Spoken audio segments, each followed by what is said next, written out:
Firstly, thank yous for the kind introduction and thank yous for looking after me so well today. It's an absolute honour to be here and speak to everyone, and thanks to everyone who's taken the time to come along to listen to a son speaking about caring for his mum. Before we start, Jean's put these little cards on everybody's table. And what I'd like you to think about today, and it doesn't have to be based on anything that I say today, but if every one of us wrote one little thing on this card today, one little thing that me might want to do that might make a difference to the people we work beside, we live beside, or we care beside, that would be nearly 100 little differences made today. One thing we could all commit to, just one little thing, whether that's at home, in our workplace, or our community. And I will come back to this later on in the talk, but I'd just like you to think about that while I'm speaking today. So I work on a little project called Dementia Carer Voices back in Scotland, and it's a small project, but it's funded by the Scottish Government, based at the Health and Social Care Alliance. And in partnership with Fiona McQueen now, the Chief Nursing Officer for Scotland. And I'm really proud to say now from this year and the most of last year, in partnership with Professor Jane Cummins, the Chief Nursing Officer for England, who's commissioned me in a way to go out and work across 50 hospitals this year with the new framework for nursing, midwifery and care staff. And I've left copies of that on the tables. But all this work is based on, part of it is to harness the work of a campaign that I started in my bedroom while I was caring for my mum. So I'm not going to speak a lot about projects today. I'm really going to speak about how we get to that point. I'll also know in a room full of people who got up yesterday, get back up again today, and we'll get back up again sometimes with the greatest odds tomorrow to care for others.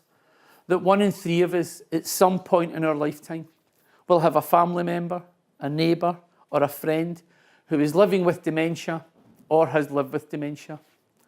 And if anyone's uncomfortable with anything that I say in the next hour and needs a minute to themselves, but that's absolutely okay.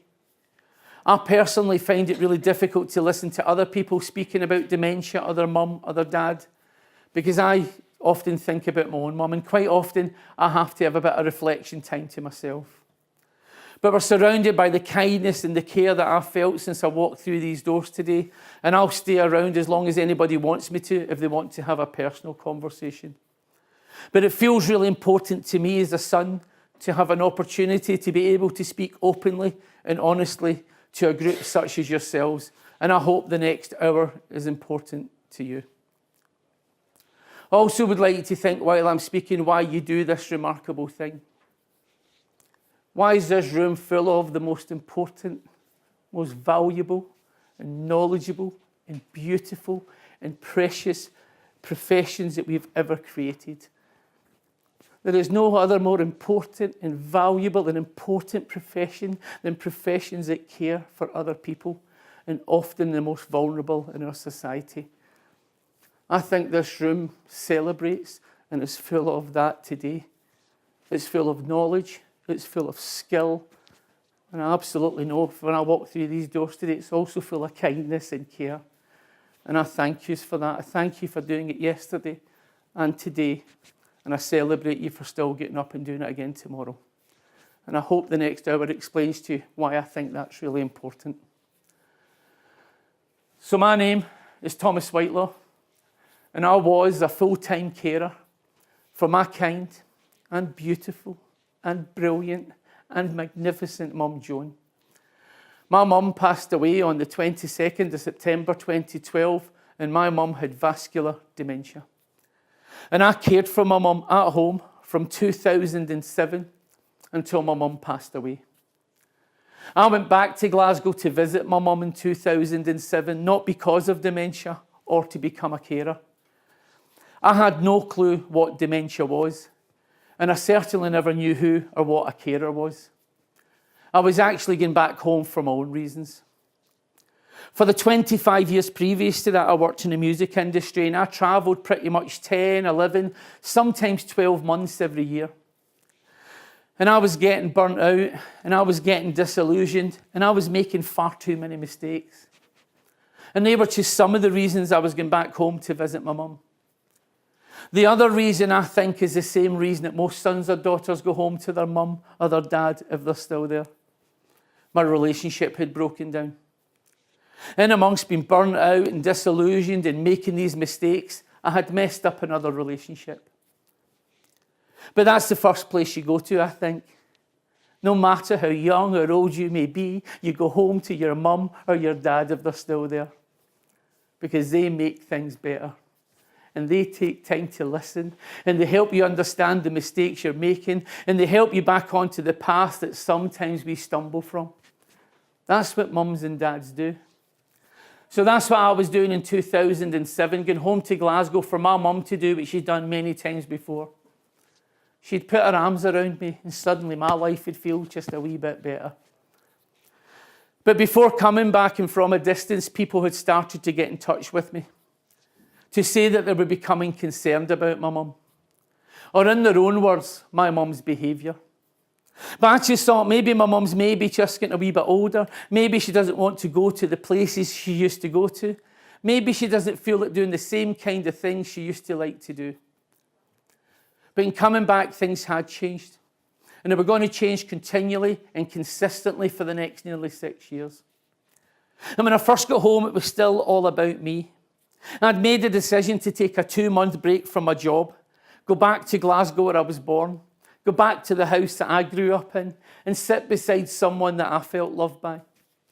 And I thought, while I'm home for those 2 months as a son, I'll try and find out what people's concerns are about my mum, along with my own concerns. And I'll try and put things in place so that I can keep a better eye on my mum, even from a distance once I go back to my job. But that 2-month break became 4 months, it became 6 months, it became 10 months, and one day we woke up and suddenly it had become a year. And within that year, my mum was diagnosed with vascular dementia. A really lonely diagnosis that set the theme and the standard for many of the things that lay ahead. With neither of us quite understanding what was happening within, around and beside us, and both becoming isolated from the kind of lives we both once knew. So people who used to phone my mum, well, they didn't phone her as often. And people who used to pop in for a wee catch-up or a wee chat or a wee cup of tea, suddenly they stopped popping in for that cup of tea. And there was 2 of us becoming quite lost. We were definitely lonely and we were becoming scared. In fact, that first year almost disappeared and knocked us off our feet at the same time. I kept thinking, I can get my mum better, and we can go back to life the way we used to know and do the things we used to do. But that's not the road we were on. And within that first year, finding my mum, writing her name on her arm each morning to try and remind herself throughout the day who she was. And finding pieces of paper in her pocket, in her purse, and sometimes underneath her pillow with my name on it, to try and remind herself throughout the day who that other person in her own house was. There was 2 of us walking towards a crisis in our lives. And that fear that was often a companion in my mum's eyes of these changes within, and now suddenly these new environments we now had to be in. I had no clue that it was fear back then because I was just as scared beside her. But that fear. In fact, in trying to get some help one day, I looked over someone's shoulder as they wrote on their board beside my mum's name the word challenging. And I think it's a dreadful word to use. I think we have to be careful how we discuss and we describe each other. I think language is crucial and critical in everything that we do. If I say to you that person in that ward or that bed or that house, oh, you know them, they're quite challenging. Before you've even met them, you'll walk towards them expecting to be challenged. But if I let you know that that person just might be scared of this different environment that they're in, I know that one way or another you'll go towards that person and find out what is it that's making you scared today and what can I do to help take that fear away. I think language is critical in listening in everything we do. And one night at the end of that first year, as my mum was going to bed, she grabbed my arms quite tightly and told me for the first time she felt scared. And she asked me not to leave her. So I tried to make my mum a promise that night. A promise that's made to us by governments, by trusts, by local authorities, and by the communities that we live in. That to be cared for as long as possible in our own homes is the best place to be cared for. Now, if I was married with 3 children, I may have given a different answer that night. But it was only a year before that I'd returned to Glasgow for my mum to put her arms around me. And I didn't want to leave her the first time ever in her life that she asked me if I could try and put my arms back around her. But after the second and the third year, as dementia was doing everything within its power to affect my mum's greatness, never to me, never in my eyes, and never ever once within my heart, but to affect her greatness, to affect her being valued as, listened to as, included as, conversed with as, invited as, anymore as Joan Whitelaw. Now in situations and circumstances we've been in all through our lives, now hearing people discuss and describe and define my mum as a condition. Or the wee woman in bed 6, oh, she's got dementia, you know. Or there is, or here is, or that is. But that wee woman had a name, she had a life, and she had a love story within her. And standing right beside her, holding her hand. And becoming isolated from a community that my mum was born in, she grew up in, she went to school in, she got her first job in, she fell in love in, she then got married in, and then she brought her children up in that community. There was 2 of us now at the crisis of our lives. In fact, for most of that third year, I'd wake up in the morning and put this quilt straight back over my head and just lie in my bed and cry. I have no clue what I'm doing here. I have no clue how to do it. I have no clue how we're going to make it through today. But the first question I asked myself every morning as I looked in that mirror was, how do I keep my mum recognised and valued as today for her beauty, for her story, for everything she has been, and like each and every one of us, everything we should still have the opportunity to be, and never just a person with an illness or a condition first again. And I really didn't know how to do that. And one of the first things I started doing was writing a wee blog, and I felt better. At night when my mum went to bed, I'd write about the things that made us smile or cry or feel safe or scared. Now, I don't know if anybody was even reading my blog back then, but you know what? It actually didn't matter. Just felt for the first time I could tell people what it felt like as a son. You feel quite stupid, quite hopeless, quite alone. And we wouldn't be judged or rejected or defined. But I could always keep my mum's name and her story at the heart of every sentence I put in that blog. I could always keep it about a person and not about dementia. But I wanted to find out how other people managed. If I could find out how other people managed, then maybe I could copy them and try and be a better son or be a better carer. So on my blog, I made a promise that if I could find a week's respite, that I would walk around Scotland for a week. Not to raise money, but to ask people to meet me on the walk and share their stories with me. And if people would write them down and hand them over to me, I would walk straight to the Scottish Parliament and I would ask them to sit and read them. Never as a protest, never once as a petition. I took every step as my mother's son. I raced to meet people at bus stops, train stations, supermarkets, car parks, street corners, their front doors. Anywhere I could get to that week, I would go and by bus or foot or train and try and collect someone's story from them. And people started writing to me by the hundreds and the hundreds and the hundreds, and now by the thousands and the thousands and the thousands. From Scotland, from England, from Wales, from Australia, from South Africa, from New Zealand, from North America, from Canada, from all around the world, people started sharing their stories with me. And every single letter that I've received to this day has always been about love. It's about the day 2 people meet and they set eyes upon each other for the first time and they think, do you know what? I think I am going to love you for the rest of my life. It's a love for a husband, a wife, a partner, a son, a daughter, a grandson, a granddaughter. All those beautiful and remarkable relationships that every one of you brought through this front door with you today. Because each one of you in this room, I think, is unique. Each one of you I think is remarkable, and each one of you I think you are beautiful.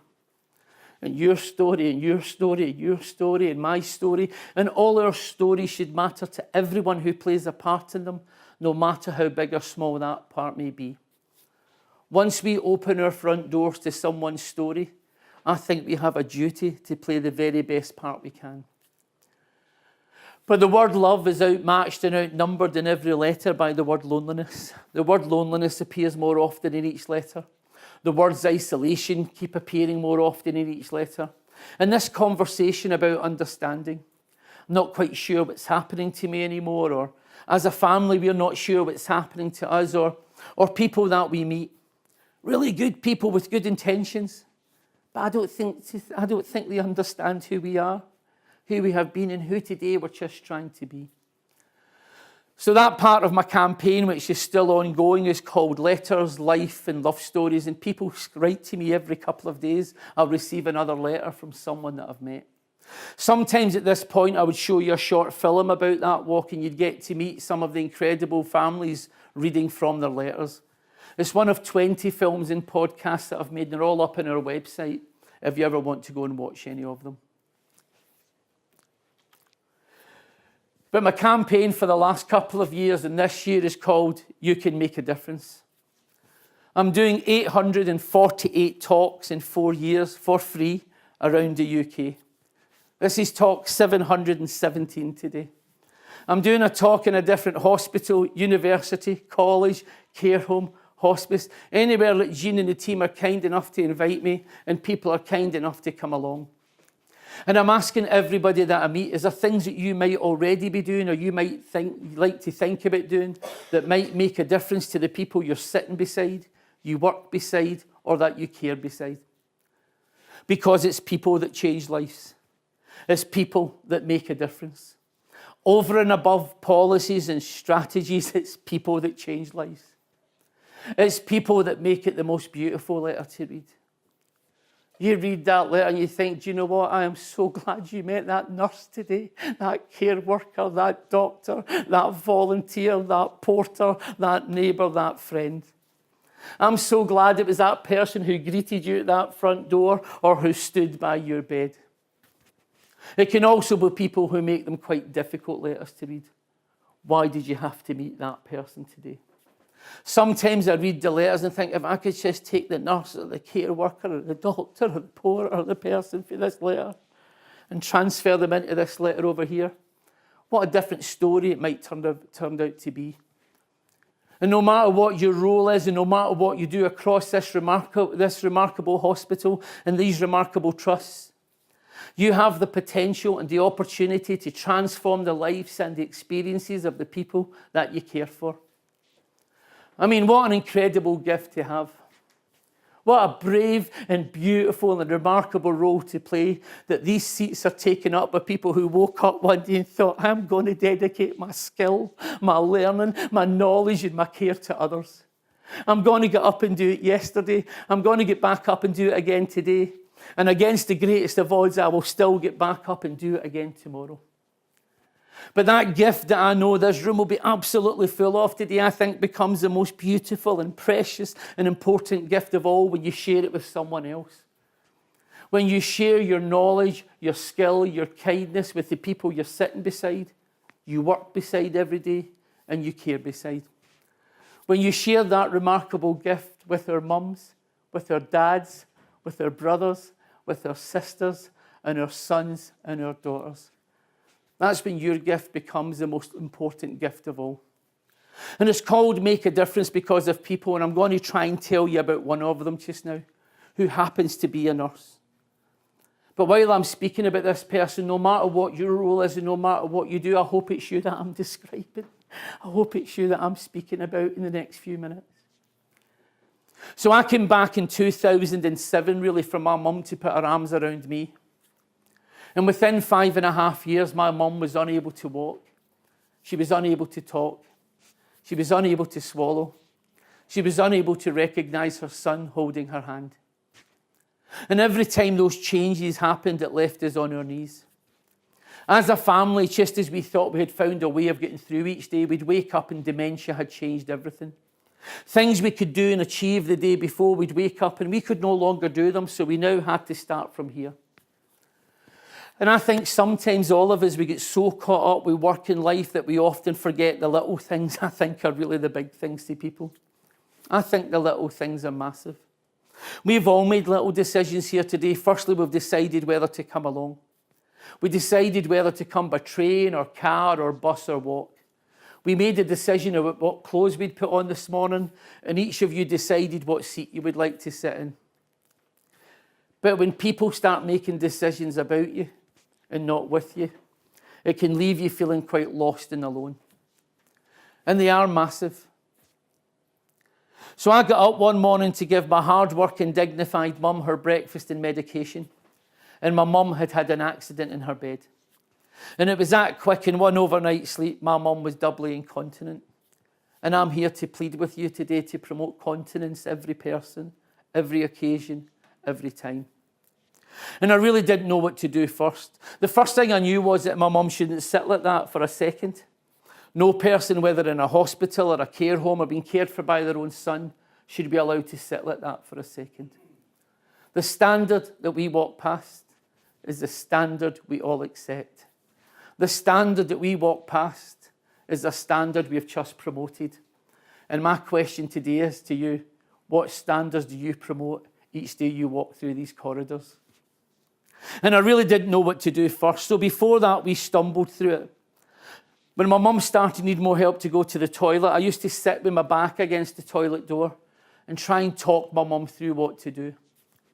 When my mum was no longer able to go into the bathroom by herself, I used to go in and help my mum, but always keeping my eyes closed as tightly as I possibly could, so that I would never ever see anything my mum would not like me to see, because how would she feel about that? When my mum started to need more help to get dressed in the morning, I used to put her clothes out in the order she would put them on, so she could get up and be brilliant and achieve. When my mum was no longer able to do that by herself, I used to help my mum get dressed every day and night, but always keeping my eyes closed as tightly as I could, so that I would never once over those 6 years ever see my mum naked. Because how would she feel about that? And the only thing I could think of doing that day is I got the bath and used a whole bottle of bubble bath. I could fill it with so many bubbles that I could get my mum washed and beautiful, and I still wouldn't see any of the parts I was touching. I wanted to protect her dignity, her basic human rights. And I got my mum's favourite shampoo that day because I wanted my mum's hair to smell beautiful. And I knew that if my mum could, she'd have picked up that shampoo. When I first came home to visit my mum, we used to go to the shops together on a Saturday. And my mum would be throwing all this stuff in the basket. She'd been putting it in there for about 50 years, I think. The same cheese, the same bread, the same nail varnish, the same deodorant, the same conditioner, the same shampoo. When my mum was no longer well enough to go to the shops and my next door neighbour would sit with her, I made sure I put those things in that basket every single week. So my mum was surrounded by the things that she liked, not the things that I liked. They're two completely different things. And I got my mum out of the bath and her nice pyjamas on and her hair the way she liked it and sat in her sitting room in despair. Am I hurting my mum? Am I doing the right thing? I phoned up that afternoon to try and get some help, but unfortunately we get put on a waiting list and had to wait and wait and wait. I eventually phoned the GP to tell him of our predicament, and he said he would get a district nurse to come out on the Thursday at 1 o'clock. And I knew she was coming at 1 o'clock, and I thought, I'll get my mum in the bath at 12:30. I want my mum to be so beautiful as that nurse comes through this front door. I want that nurse to meet my mum at her best. But I also wanted, as that district nurse leaned over to undress and examine my mum, that she would smell that shampoo, and she would smell my mum's beautiful hair. And she would think, every time I meet you, Joan, your hair must smell beautiful. And every time before I leave this bedside, your hair must smell beautiful.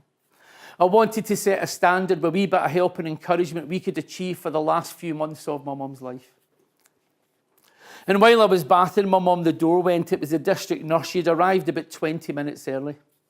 And I shouted downstairs. I said, the door's open. I'm holding my mum in the bath. Can you just come up the stairs? And as I heard her coming up, I burst out crying that day, I think louder than I've ever cried before. I wanted to know that I had no clue what I was doing in that bathroom. And she came walking in our bathroom and at first never said a word. She just took a wee look at the two of us. She then put her arms around my shoulders and she whispered in my ear that she thought I was doing a great job of looking after my mum. And I felt better the second she said it. I thought, do you know what, Mum? Maybe I can do this. Maybe I can help you through this. She then knelt down very quietly and she introduced herself to my mum. And she showed me how to lift my mum. She showed me how to wash my mum. And then she showed me how to dry my mum like a lady. Because I'm sure my mum always dried herself like a lady when she was able to do it by herself. She then said, I'm putting this in place and that in place. I'm getting a wee bed here tomorrow, a wee button on it, and I'm going to do all these things. And 45 minutes later, as she was halfway down our stairs to leave, she said the most beautiful sentence I think I've ever heard in my life. She says, do you know what, John and Thomas? I'm going to come here every Friday morning at 10 o'clock just to make sure the two of you are okay. The most important sentence I'd heard in nearly 6 years. Because at that moment, my mum mattered, and I mattered, and that nurse mattered. And at that moment, we understood that we mattered to each other. And the best way to get through this was to care for and about each other and the different parts we'd have to play. So she's one of many reasons why this tour's called You Can Make a Difference. As she came walking up our stairs that day, we were stumbling and hurtling and felt we had nowhere left to go.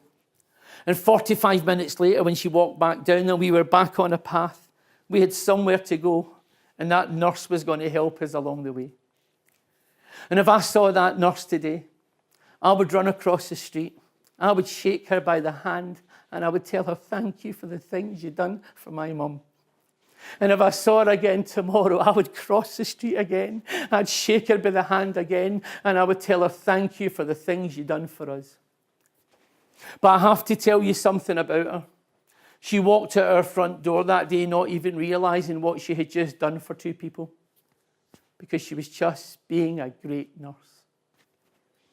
Because that's what great nurses do, great hospitals, great doctors, great care assistants, great volunteers, great people, great systems do.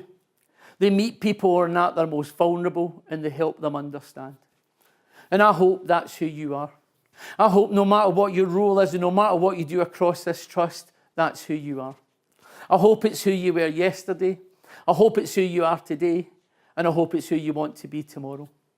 Because the biggest difference to and for all the people that we will care for comes from the remarkable people in this room today.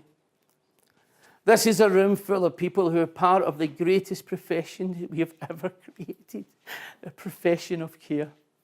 This is a room full of people who can play their part in making a difference every day, every person, every time. If anybody can try and think of a better profession than the ones that are in this room, I hope they'll try and explain it to me before I go back to Glasgow tonight, because nobody's yet been able to convince me that such a thing exists than this remarkable thing we call the NHS in all its shapes and all its forms. And we might not always say thank you. You might walk away from our bedside or out a ward or even out our front door and we might have forgotten to say thank you. But when you do those little things that are so important to the people that you do them with, then we'll never, ever forget you. So I'm going to try my best today as a son to say thank you to each and every one of you. Thank you for being part of these remarkable professions. Thank you for dedicating your skill, your knowledge, and your care to others. Thank you for doing it yesterday. Thank you for doing it again today. And this son thinks you are remarkable. He thinks you're brave. He thinks you're beautiful. But you know what? Most of all, I think you're kind for doing it all again tomorrow. I celebrate you and I encourage you.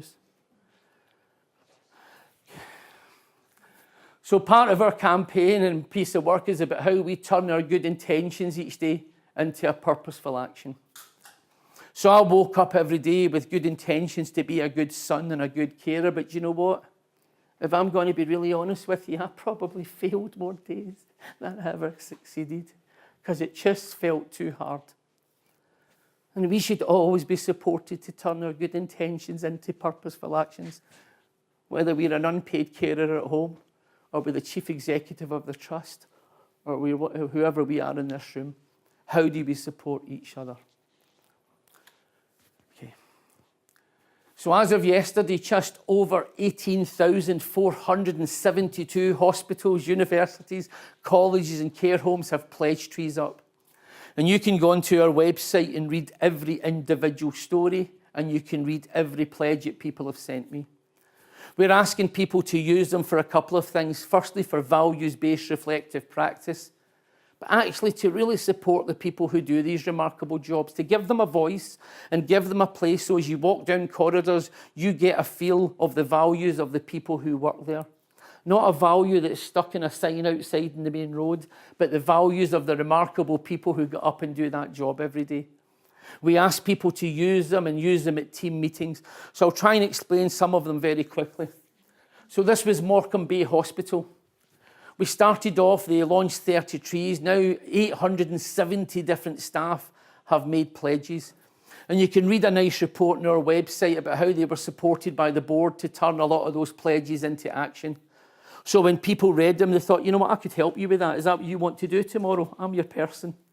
So there's a nice report of how people used them for admission, discharge, nutrition, all these different things.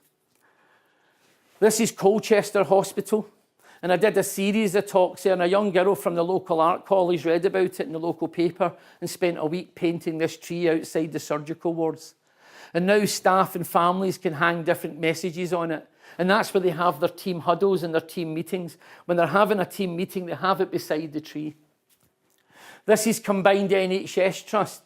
25 different wards last year, and it's grown, started using What Matters to Us pledge trees.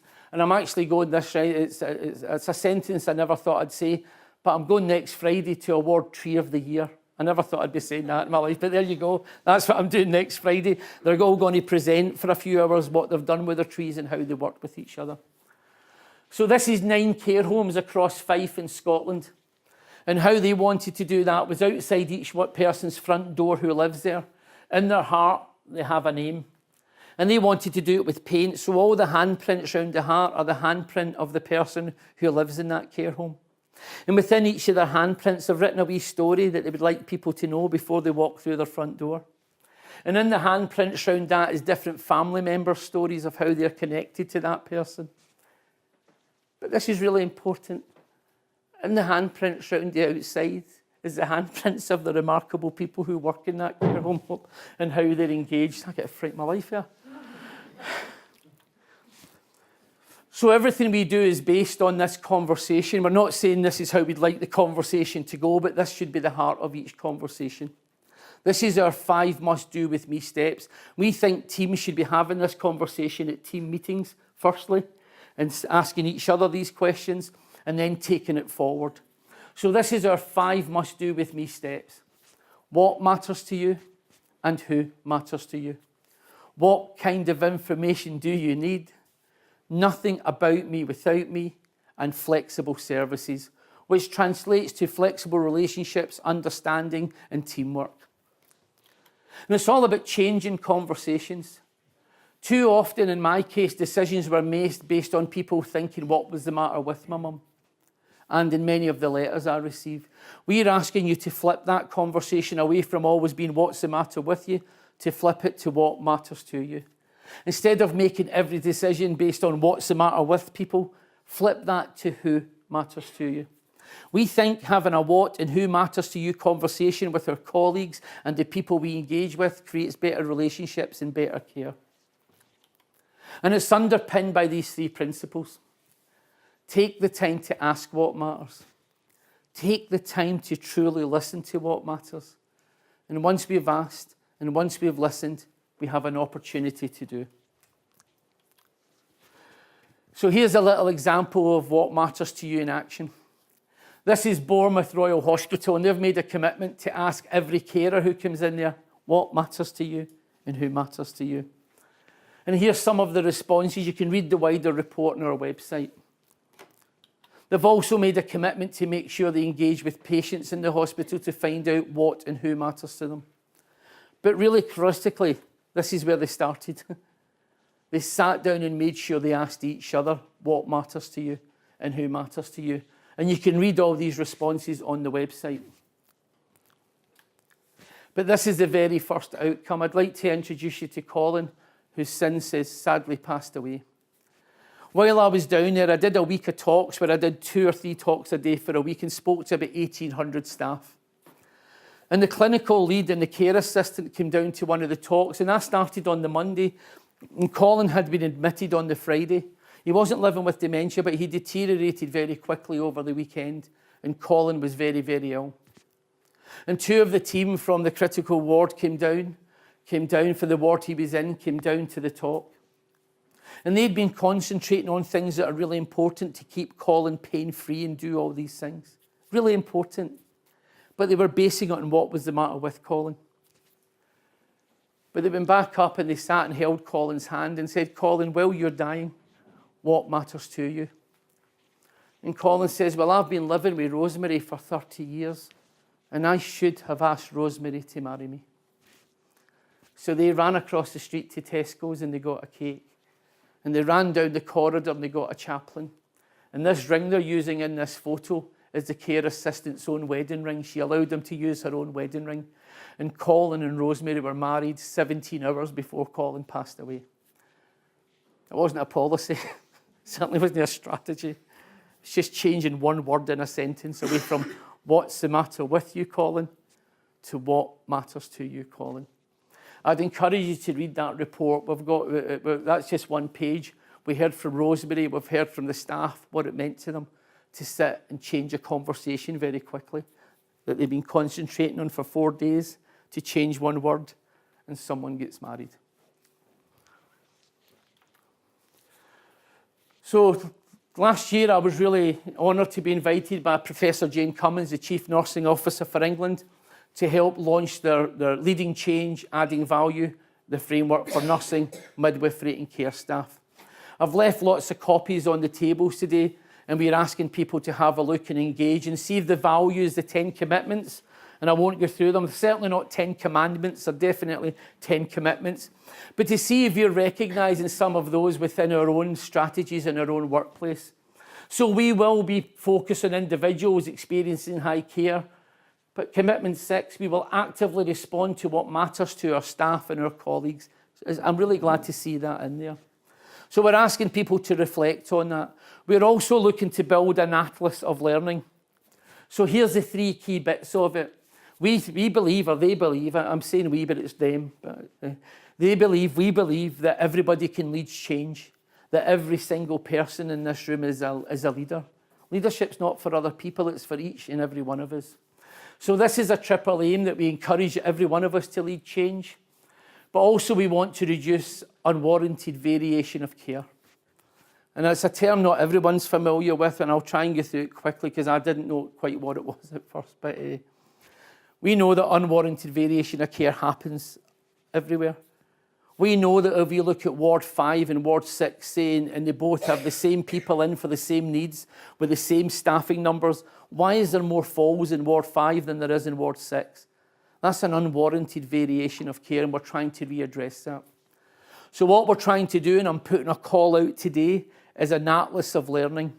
Over this year, we want to collect case studies, and we'd love to hear from you where you've readdressed that balance, where you've made change. It's not dementia specific, it's across all nursing, midwifery and care staff. We would really love to hear from you. We're happy to come out and do some case studies, and in some instances to do some filming. What we want at the end of the year is a map of England where we can show some great work and the different things that people are doing to care for each other. Okay. So just 2 weeks ago, we've launched the Leading Change, Adding Value e-learning tool. And we're asking everybody to go. It takes about 25 minutes to do. And once you've done it, you can apply for a champion's badge, a gold coloured, not gold and gold, but we're asking people to read the framework and go on. It's a 25-minute learning tool, and we're trying to see if we can get people across the country to engage with it. So the details are up there. It's at www.e-lfh.org, or just search for Leading Change, Adding Value e-learning tool, and it's open to everyone. If you go through that and you fill it in and take a screenshot and email it back to the email address, they'll send you a personalised Leading Change, Adding Value Champion badge, and we're trying to encourage learning from it. Also, we're just looking at a few things that we're hoping everybody can get in of how we, the aspiration to get more people to become nursing, to join this incredible workforce. So there's lots of it. At the Chief Nursing Officer Summit, they'll launch the ambassadors, where they're going to go out and speak at schools. If anybody would like to get join in with that and help tell what an incredible profession nursing is, we would love to hear from you. Okay. So Jane's asked me to say a personal message of thanks today. As the Chief Nursing Officer of England, there's one person doing her job and thousands of people everywhere across the country doing remarkable things every day. She's asked me to extend her thanks to each and every one of you today, including the couple of messages on the screen behind me. At last year's CNO Summit, Jane commissioned and dedicated a poem in memory of the late Dr. Kate Granger and the Hello, My Name Is campaign. And you'll all be watching just now a piece of work of the NPJ Paralysis campaign. But Jane spoke about this last year, about how we care for each other in the last 1,000 days. So here's a question I would like to ask you. If you had 1,000 days to live, how many of them would you like to spend in a hospital gown or in a hospital bed? And I know what the answer is. It would be none. So what are we doing to help people to spend their last 1,000 days in the best way they can? Jane has asked me to share this poem with you and dedicate it with great thanks to each and every one of you for the work you do, the commitment you have, and the care you give. I dedicate the last 1,000 days to each and every one of you today. For these days are your days that we must help look after. Thank you for helping me spend them well. It's something I will never forget. I stand here today to thank you for every day you've helped people live a bit better, and at the end of life you've helped them die better. This remarkable and incredible profession is with people at the beginning of life, the end of life, and everything that happens in between. Is there anything more beautiful? Is there anything more noble? Is there anything more magnificent? I don't think there is. I stand here today feeling so lucky to be in a room, the same room as the people in here that make this place the beautiful place of care that it is. But we always have to strive to do better. We have to support each other and celebrate each other and encourage each other. So we are hoping some of you will start that process today by writing one little thing down that you might want to change. And we've got some of our leaders in this room today, and we'll ask them to read them. If we all write a little thing down today that we might want to do that might make a difference, wherever your role may be, don't think specifically in dementia. Think, what little thing could I do, would I like to do, or that would make a difference? And we have a commitment from our leaders here that they will take time to read them. And we'll go back and we'll see what people have to say. And we'll put them up so that every day we walk past them, we'll remind ourselves, that's who I am. That's how we do it. That's why we do it. And on the days we're having a tired day, we'll go to that and we'll have a wee read at it, and it'll help with self-reflection. Okay, so we're going to finish with a couple of things. One of the things, surprisingly, is we're going to finish with a song and a dance. Yeah. Who'd have thought that? Certainly not me. But anyway, what I'm going to do is share a wee short story about my mum, and then just have a very quick 2-minute reflection break to think about pledges. And then we're going to come to the dancing bit. We'll see how that works out. We'll see. Whatever MD thinks my talk was about today, I came from Glasgow to say thank you. To some it might be a strange way of saying it. I don't know any other way to say it. But I definitely came here today to say thank you for your skill and your knowledge and your care. I think what the people in this do is remarkable. I mean, where would we be without you? I would never have been able to care for my mum at home without people like the people in this room. I would have failed very early on. But even beside that, I would have failed me because I was breaking down most of the days I was caring for my mum. I had lost my own way, my confidence. I'd lost who I was as a human, as a person. So that's why I'm on this tour, to stand in rooms like this every day and say thank you, because it really matters. Because that's allowed me to keep going. It's played its part in our story. But before I finish, I want to leave you with a wee story about my mum. I wouldn't want anybody to think that I came down here today to speak about dementia or incontinence. Because I didn't come here to speak about dementia or incontinence today. I always came here today to speak about my mum. And my mum's name was Joan. You see, dementia does not define my mum. My mum was more interesting, more sparkling, and more beautiful and more brilliant than dementia could stop her being. It's just that in the last years of my mum's life, too many people stopped seeing Joan or seeing my mum. All they concentrated on or all they saw was dementia. So they missed out on an opportunity to get to know someone like each of one of us in this room today. We all have our own story to tell. So the standard that I won't walk past today and the standard that I won't accept today is anybody thinking this was a talk about dementia. This was always a talk about my mum. So my mum's name was Joan Whitelaw. She was born on the 15th of July, 1939. Both my mum's parents died at different times while she was quite young. And my mum's big sister, who was quite a bit older, who went on to have 8 children of her own, well, she took my mum in and she cared for her. She put her arms around her and she told her 3 things. She said, I will care for you, I will protect you, and when you're scared, I will hold your hand. And that was the building blocks that made my mum a remarkable lady. I stand here today so very lucky to have been my mother's son, because my mum couldn't stop caring for and about everyone she met. She knew it really mattered. My mum knew what it felt like to be this little girl, scared and alone, and how good it felt when someone said, you're not alone today, I am by your side. Then my mum went out and started and finished school, and my mum's first job when she left school was in the factory across the street as a trainee seamstress. And when my mum and dad were getting married, they hardly had a single penny between the two of them. And about 6 weeks before my mum's wedding, she managed to get a hand on this white material. And my mum made that dress, and she made that veil with her own 2 hands. And I most certainly think she looked beautiful. And I think that's part of my mum's love story. I fell in love one day and I had no money, but guess what? I made my own wedding dress and I looked lovely. And my mum met my dad. This is the famous Barrowlands Ballroom in Glasgow.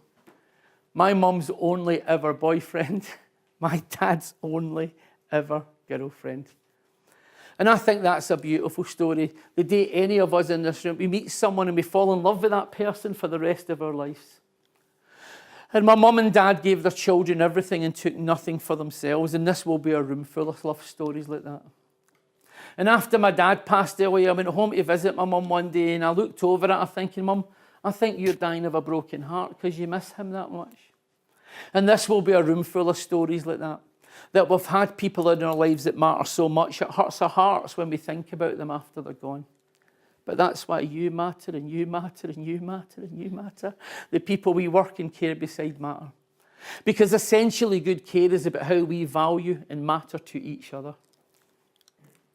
But this is where my mum's love story ends. This is when I came back to try and care for her. And I was unable to keep it going. It just felt too hard. It felt too hard nearly every single day. And there was too many nights we sat in that house feeling quite scared and alone. But it's also a very short description of my mum's life. Everybody in this room now knows a tiny little bit about Joan Whitelaw. But everybody in this room now knows more about my mum than most of the people involved in her care or who made big decisions about her care in the last years of her life. Because no one bothered asking. No one took time to find out who my mum had been and who she was and who she wanted to be. Nobody really asked my mum, Joan, in this conversation today about your care, what matters to you? And if we go home at night having no clue about the people we cared for, or we were part of making a big decision about the care for, can we really say we cared for that person? You see, I'm not convinced we can. But if we take time to find out what matters to you or who matters to you or what can I do to make you smile or stop you from being sad or make you feel safe or stop you from being scared, then we are that district nurse.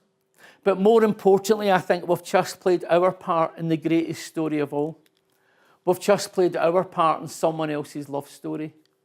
And every single one of us, sometimes even on the good days, needs a wee bit of help to keep our love stories going. So I thank you for inviting me to speak. I thank you for being so kind enough to listen.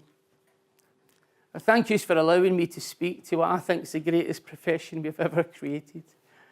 I thank you for dedicating your skill and your knowledge and your care to people yesterday. I thank you for caring for people again today. And I think you are brave, and I think you're remarkable, and I think you're beautiful for doing it all again tomorrow.